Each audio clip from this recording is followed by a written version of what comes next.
Hammaga assalomu alaykum, sizlar bilan Hunter. Ko'pchilikda qiynaydigan mavzu, ya'ni TDMda to'g'ri harakat qilish. Agar siz bu narsani o'rganadigan bo'lsangiz, absolyutno любой vaziyatda chiqib ketasiz. Hattoki LoL HP qolganida ham. Rosa bu narsani siz yaxshilab o'rganishingiz kerak.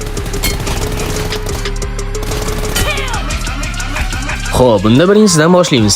Zabordan sakraganda normalniy o'rin berish. Ko'pchilik TDMerlar bu narsada juda ham katta xatoga yo'l qo'yadi. Ya'ni sakraganda eng katta e'tiborni joystickga emas, balki protivnikka qaratib qo'yishadi. Vaholanki, eng katta e'tiborni joystickga qaratish kerak. Har doim qanaqadir joydan sakrab solmoqchi bo'lganingizda, doim joystickda videoda ko'rsatilgan usulda harakatlantiring. Chunki bu narsa headshot berish prosentini juda ham oshiradi. Qisqa qilib aytganda, sakraganingizda joystick orqaga tortishingiz kerak.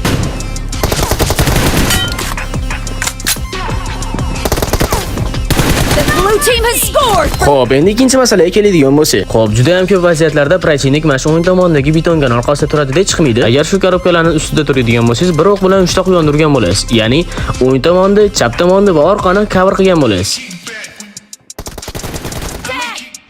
Endi uchinchisiga keladigan bo'lsak. Xo'p, qochishni bilishingiz kerak. To'g'ri eshitdingiz, qochishni bilishingiz kerak. Biroz g'alati eshitilishi mumkin, lekin bu degani o'zingizga komfort zonaga o'tishingiz kerak degani. Agar video bitta like ga loyiq bo'lsa, like bosishni sizdan chiqarmang. Mabodo loyiq bo'lmasa, ketkizgan vaqtingiz uchun uzr so'rayman. Aynan siz qanaqadir vaziyatda qiynaladigan bo'lsangiz, bemalol kommentariyaga yozib qo'yishingiz mumkin. Xudo xolasa keyingi video shu haqida chiqadi. Qaytgansa, kanalimizga obuna bo'lib, qo'ng'iroqchani yoqib qo'ysangiz, keyingi videolarni hammadan oldin ko'rib, hammadan oldin protivnikingiz miyasiga persaguzga berasiz.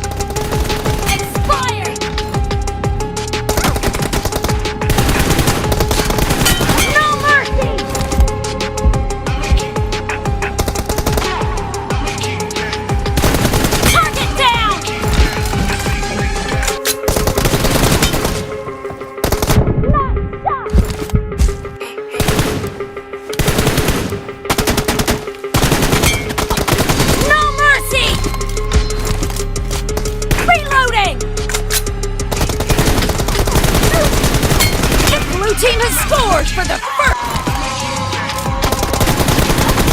Enemy down.